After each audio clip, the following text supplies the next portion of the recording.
달리기를 말할 때 내가 하고 싶은 이야기라는 책이 있습니다. 제가 참 재밌게 읽었는데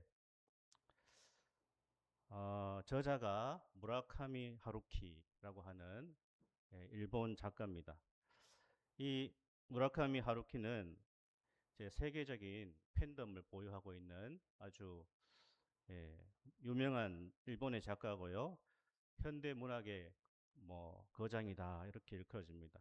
매년 노벨 문학상 후보에 오르는 사람이 무라카미 하루키라는 작가인데 대표적으로 상실의 시대 또는 해변의 카프카 이런 책들을 썼습니다. 근데 이 책은 내가 달리기를 말할 때 내가 하고 싶은 이야기는 달리기에 관한 이야기라기보다는 그 달리기를 통해서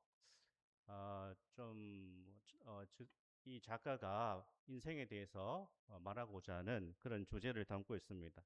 단지 달리기의 즐거움을 이야기하는 책이 아니라 이 책에서 작가는 이 자신이 소설가로서 가장 중요하게 여기는 것이 무엇인가 했을 때에 성실함과 체력이다. 그 얘기를 합니다. 성실함과 체력. 그래서 이 하루키라는 소설가는요, 이 소설을 쓰는 일을 지극히 육체적인 노동이다. 글 쓰는 게 뭐 노동이냐. 그렇게 생각할 수 있지만 굉장한 노동이죠. 글을 쓰거나 공부를 해본 사람들은, 책을 읽어본 사람들은 이 정신적인 노동이 만만치 않다라는 것을 알고 있습니다. 그래서 이 소설 쓰는 것은 지극히 육체적인 노동이며 부단한 육체적 훈련으로 이루어져 있다. 그런 얘기를 합니다. 그리고 소설가의 영감이라는 거 있잖아요. 영감.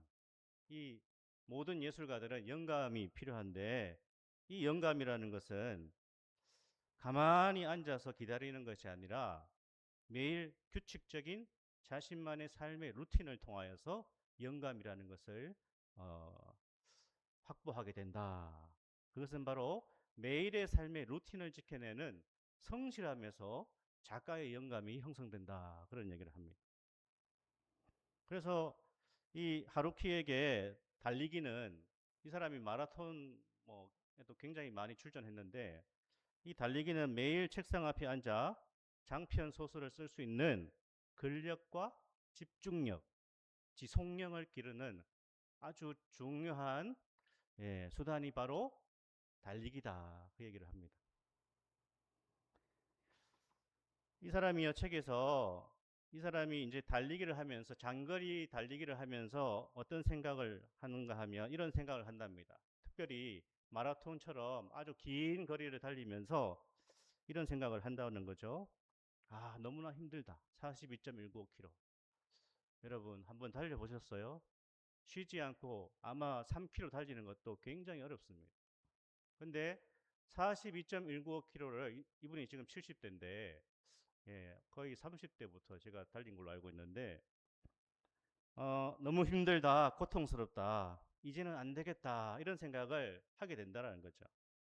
그런데 너무 힘들다, 고통스럽다 이거는 이제 피할 수 없는 사실이에요. 왜냐하면 육체적으로 그만큼 힘드니까 정말 힘든 거죠. 그런데 이제는 안 되겠다, 그만둬야 되겠다 이 생각은 자신에게 달려있다. 그런 이야기를 합니다. 힘든 건 사실이지만 포기해야 되겠다라는 것은 내가 결정할 수 있다. 그 얘기를 합니다. 그래서 어떤 것을 이루는 과정 속에서 고통이라는 것은 피할 수 없지만 그것에 대해서 어떤 선택을 내리느냐는 자신에게 달려있다. 그 얘기를 합니다. 그래서 이 작가가요, 자신이 죽고 나서 묘비에 새기고 싶은 말은 이런 말이랍니다. 적어도 끝까지 걷지는 않았다. 계속 달렸다라는 것이죠. 그래서 이 하루키는요, 자신은 세상이 알아주는 화려한 천재 작가가 아니라 자기가 세운 목표를 향해서 묵묵히 성실하게 끝까지 달리는 한 인간의 아름다운 완주, 그것을 자신의 인생의 모토로 삼았다. 그런 이야기를 합니다. 이와 관련해서 오늘 우리가 본문을 통해서 해볼 수 있는 주제가 있습니다. 자, 우리 본문으로 이제 들어가서요. 바울과 실라 일행은요, 유대인들의 폭동을 피해서 어디로 갑니까? 데살로니가에서 베레아로 갑니다. 베레아. 그리고 베레아에서 우리 17장 후반부에 보면 어디로 가죠? 아덴으로 갑니다. 데살로니가, 베레아, 아덴 이렇게 선교 여행을 계속합니다. 이 베레아는 데살로니가에서 지도에서 보면 여러분이 보시는 방향에서 아마 오른쪽 위쪽일 겁니다. 이 베레아는 데살로니가에서 비교적 가까운 거리입니다. 거기에서 바울 일행은 복음의 가르침을 잘 따르고 말씀을 잘 받아들이는 헬라인 청중을 만나게 됩니다. 그래서 선교 열매가 풍성하게 맺히는데 이 베레아에서 선교 복음의 열매는 데살로니가에서보다 훨씬 더 풍성한 복음의 열매가 맺혀졌다. 그 이유가 무엇인가라는 것을 이제 오늘 본문이 보여주는데 왜 베레아에서 더 풍성한 열매가 데살로니가보다 열렸는가 했을 때 이 베레아의 성도들의 두 가지 중요한 특징이 있었다라는 것이죠. 그 첫 번째는 바로 간절함이었다라는 것입니다. 우리 한번 따라해 볼까요? 간절함, 간절함, 간절함이 중요했다라는 거예요.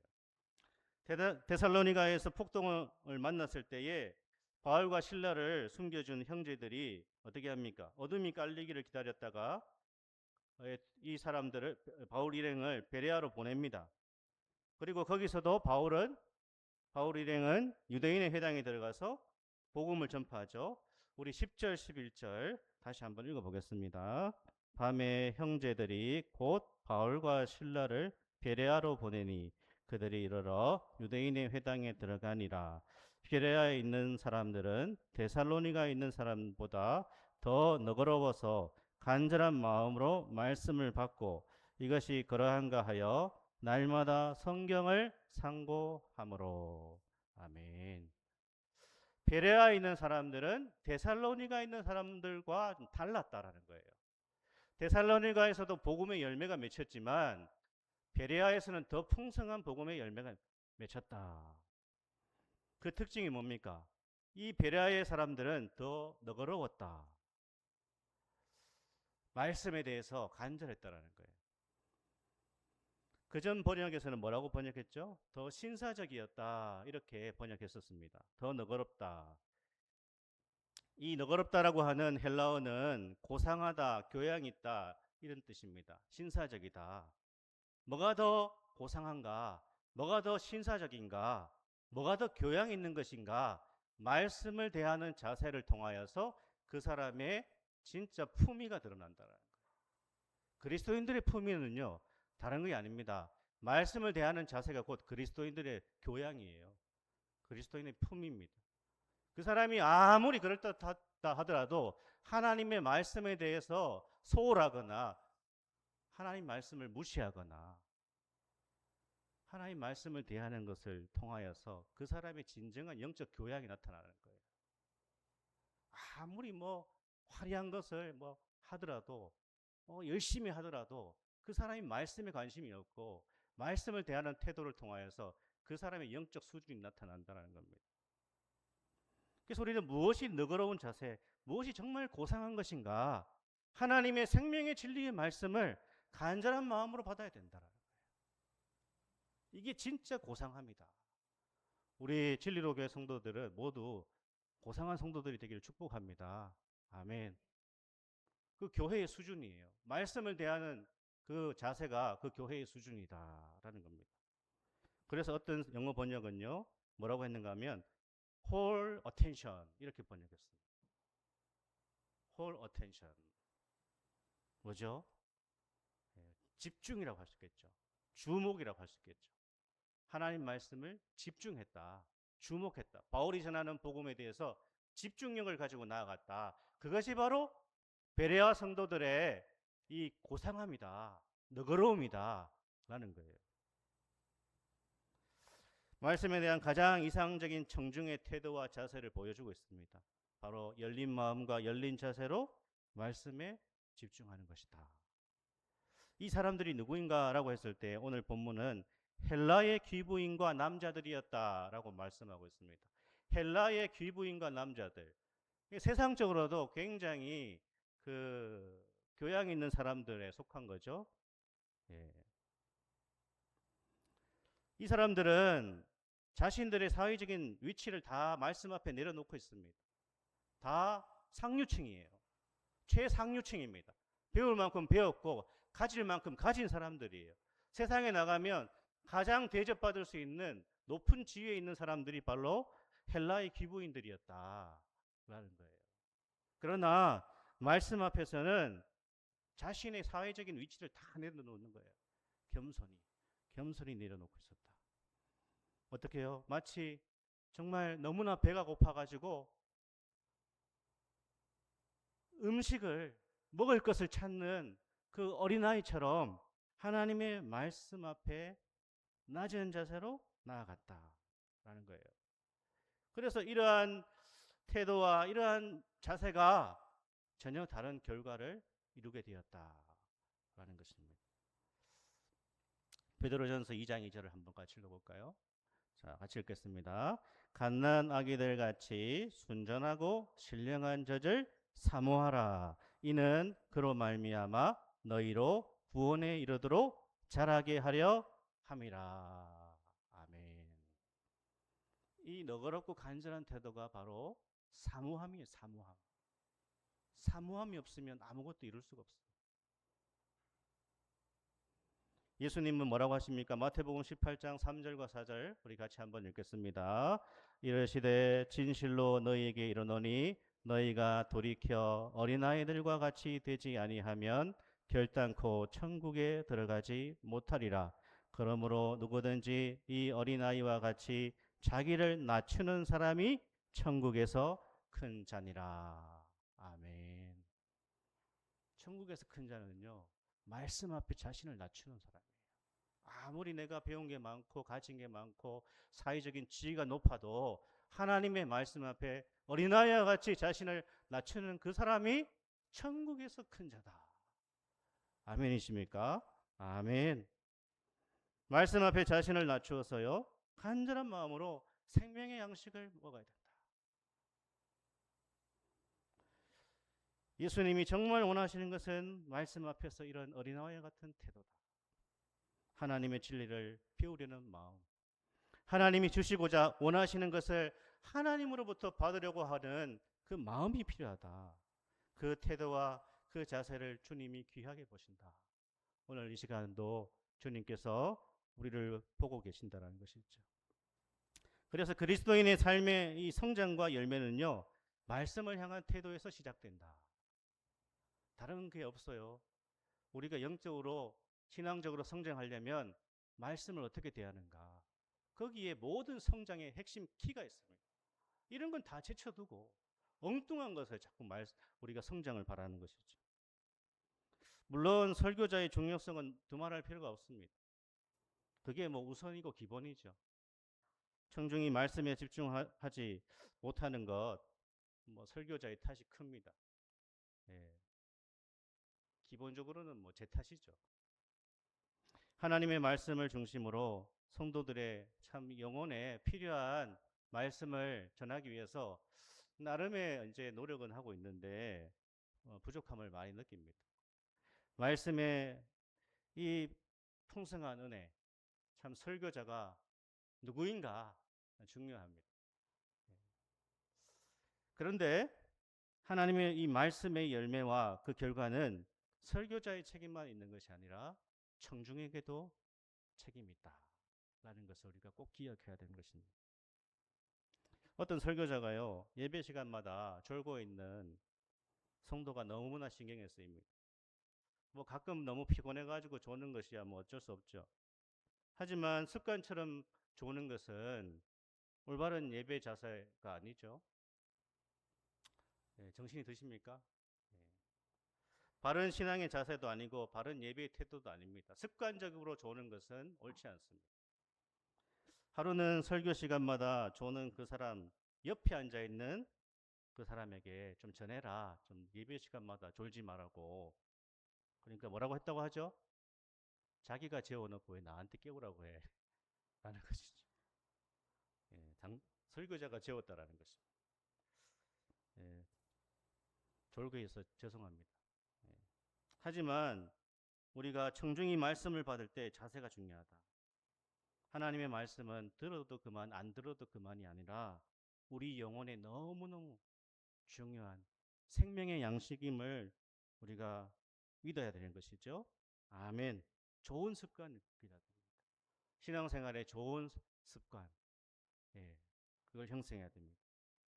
인생의 대부분은 어디에 달려있다고 합니까?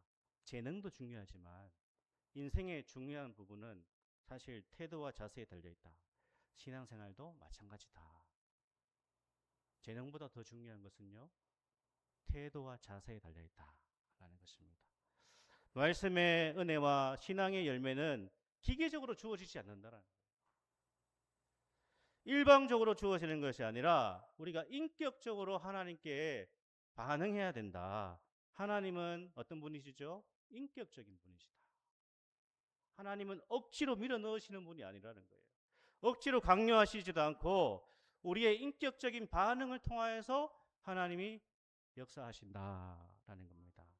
사랑하는 여러분, 신앙생활을 너무 쉽게 하려고만 해서는 안 됩니다.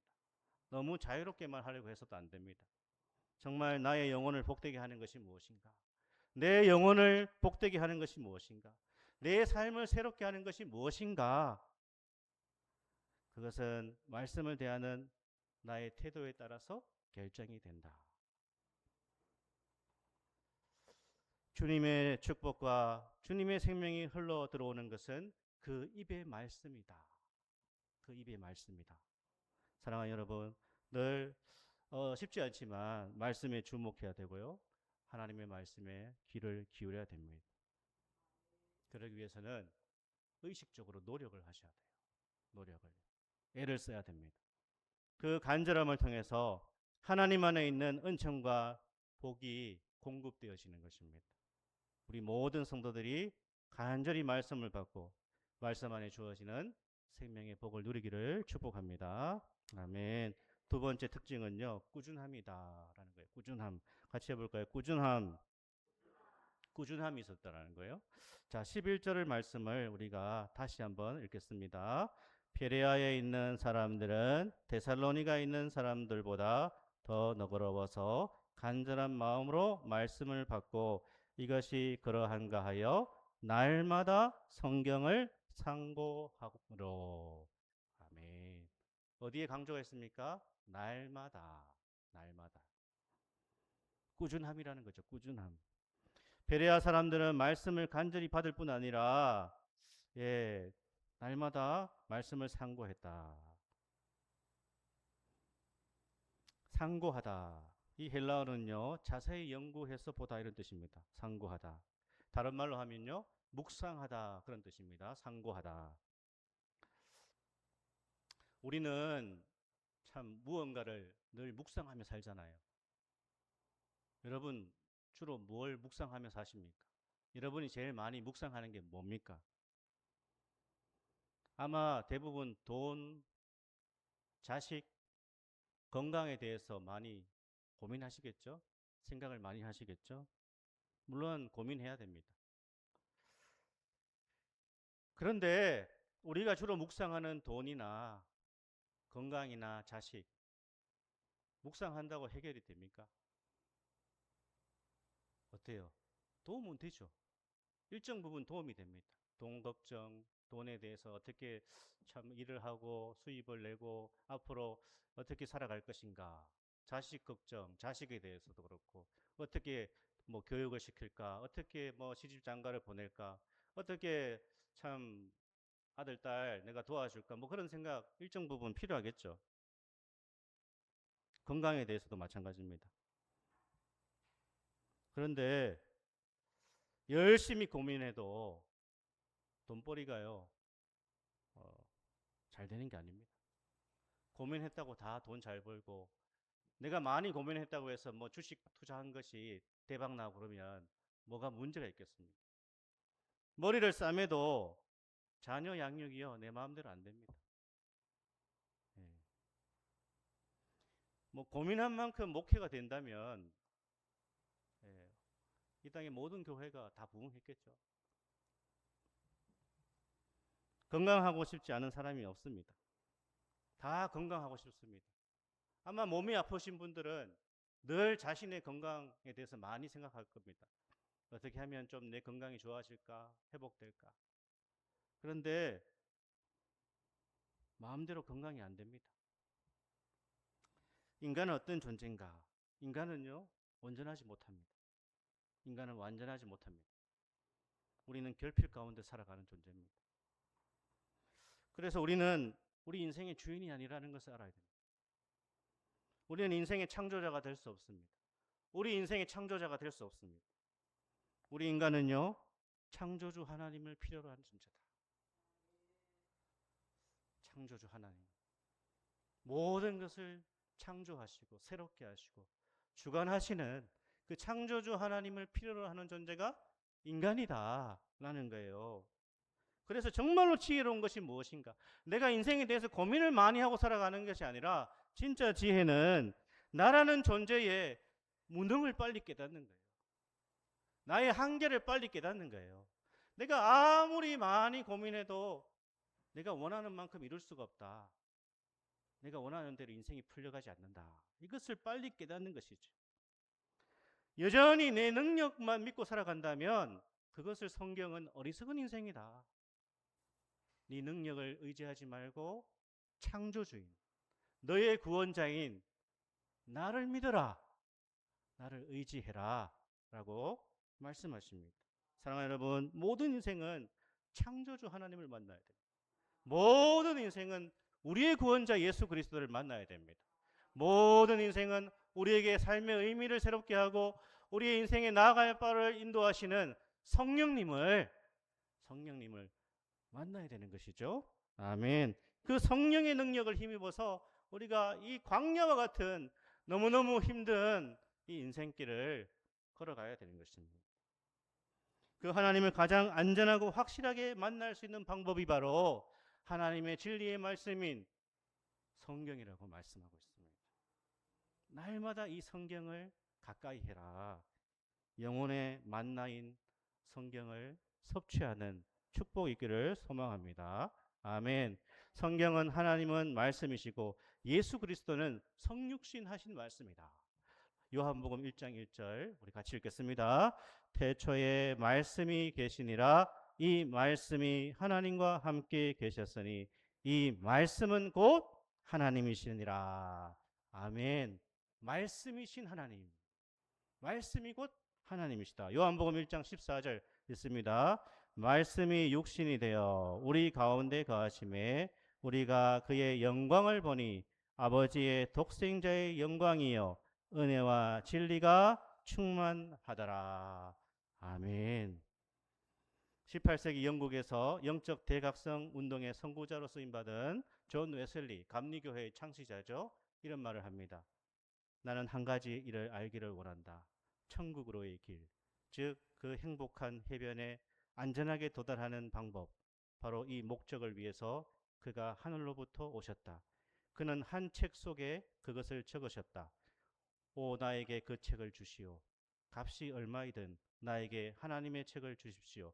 나는 그것을 지금 갖고 있다. 나로 하여금 그 한 책의 사람이 되게 하십시오. 나는 여기서 사람들의 바쁜 생활 방식에서 떨어져서 홀로 앉아 있다. 오직 하나님이 여기에 계신다.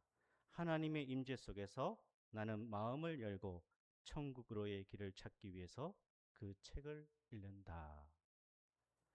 존 웨슬리는 그 책의 사람이라는 유명한 별명을 가지고 있죠. 그래서 존 웨슬리가 일평생 하나님의 말씀을 너무너무 사랑하고 그 말씀에 순종하여 감리교회에 참 많은 복음의 열매를 맺히게 하는 중요한 역할을 했습니다. 우리가 주님을 만나고 싶으면 어떻게 해야 됩니까? 죽어서 천국 가면 되겠지만 이 땅에서는요 말씀 앞에 서면 된다라는 것입니다. 사랑하는 여러분, 신앙생활의 핵심은 뭘까요? 신앙생활의 핵심은요 말씀 속에서 주님 만나 동행하는 것이 신앙생활의 핵심입니다. 아멘. 말씀 속에서 주님 만나 그분과 교제하는 것이 신앙의 핵심이에요. 다른 게 핵심이 아니라 이것이 핵심입니다. 핵심. 그러면 말씀을 가까이 할 수 있는 모든 방법을 계속 동원해야 되는 거예요.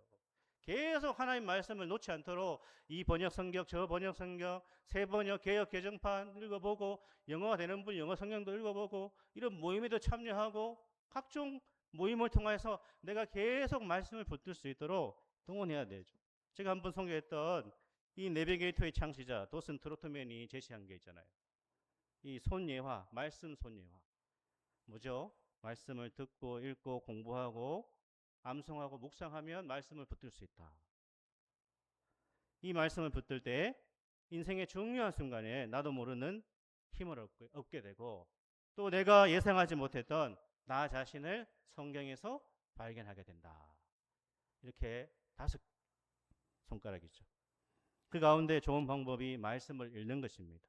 말씀을 읽는 것. 자, 우리 한번 따라해 볼까요? 말씀을 읽어야 됩니다. 읽어야 됩니다. 제가 주중에 책을 읽다가 이 마르바 던이라고 하는 여성 신학자가 있어요. 예배 아주 유명한 신학자인데 이런 말을 합니다. 성경은 천천히 읽어야 합니다.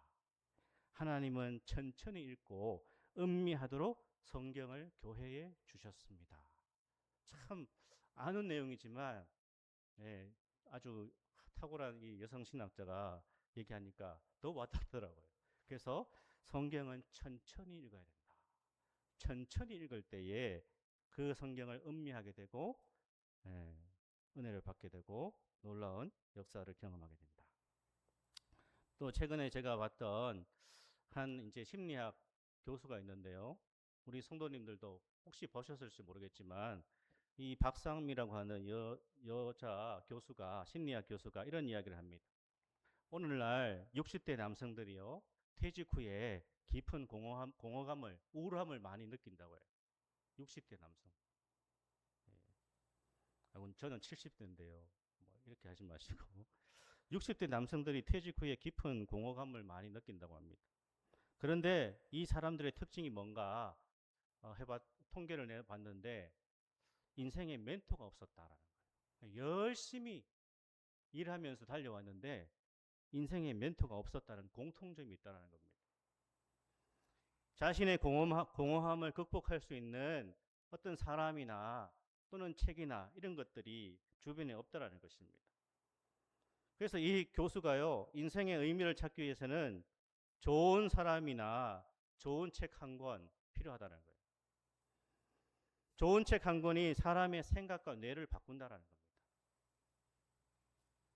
그래서 좋은 책을 소리내어 읽을 때에 뇌에서 놀라운 변화가 정말 일어난다. 그래서 이분이 제시하는 것이요. 자신이 읽은 것 가운데 좋은 말이나 그 문장을 이제 손으로 써서 옮길 때 효과가 배가 된다는 거예요. 좋은 문장을 하나 찾아가지고 그것을 자신이 필기를 하면 효과가 배가 된다는 거예요. 그래서 책을 읽으면서 좋은 구절이 나오면 꼭 손으로 자신도 메모지에 옮겨 적는다는 거예요. 불안하고 외롭고 답답할 때 그 메모지를 꺼내서 자신이 쓴 글을 읽어보시라 이렇게 제시합니다. 그런데 이 교수님이 뭐 크리스찬인지 자기는 개인적으로 좋은 책들 중에서 가장 좋은 것은 성경을 읽고 쓰는 것이라고 생각합니다. 그런 얘기를 하더라고요. 그리고 자기 목소리로 성경 구절을 녹음해서 들어보세요. 이렇게 하더라고요. 아, 제 설교를 들었나? 예.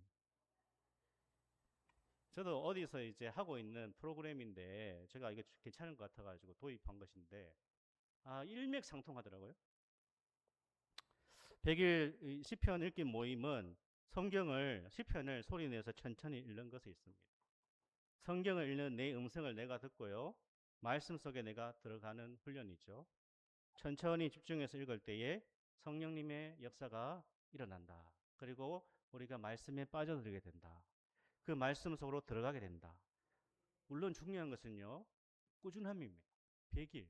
짧으면 짧지만 길면 깁니다. 어떤 날은 아무런 감화가 없는 날이 있어요. 그렇잖아요. 항상 기도가 잘 됩니까? 항상 우리가 은혜 충만합니까? 아니죠. 그때는 우리의 의지가 아니라 습관이 필요해요. 습관을 따라. 그러니까 100일 동안 참 좋은 날도 있고요. 힘든 날도 있습니다. 하지만 이때는 이 베레아 성도들이 날마다 성경을 상고한 것처럼 우리가 습관적으로 100일 동안 쭉 하다 보면 나중에 또 하게 된다라는 거예요. 꾸준히 계속 읽어 나갈 때 그 말씀을 우리가 참 붙들게 되고 믿음의 확신이 자리 잡게 된다라는 겁니다. 그래서 나를 붙드는 그 말씀에 내가 붙들리는 거예요. 처음에는 내가 말씀을 붙들었는데 나중에는 말씀이 나를 붙들고 있는 거예요. 그러면 뭐가 됩니까? 믿음의 사람이 되는 거예요. 말씀의 사람이 되는 것입니다.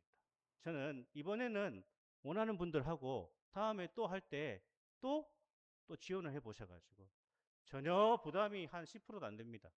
부담은 내가 5분 정도 성경 읽고 녹음해서 올려야 된다. 이거밖에 없습니다. 그리스도인과 교회의 모든 활동의 힘은, 저력은 말씀의 힘에서 나옵니다. 말씀을 간절하게 받고 꾸준하게 읽어나가는 성도가 모인 교회, 그 교회가 정말 이 시대에 필요한 교회가 아닌가. 이 시대에 필요한 교회, 하나님의 말씀을 간절하게 받고 꾸준하게 날마다 그 말씀을 상고하며 말씀대로 살아가기를 힘쓰는 교회야말로 이 영적으로 척박한 오늘 이 시대에 필요한 교회가 바로 그 교회다. 이런 확신을 가지시고 우리 교회가 그러한 복된 교회 되기를 소망합니다. 아멘.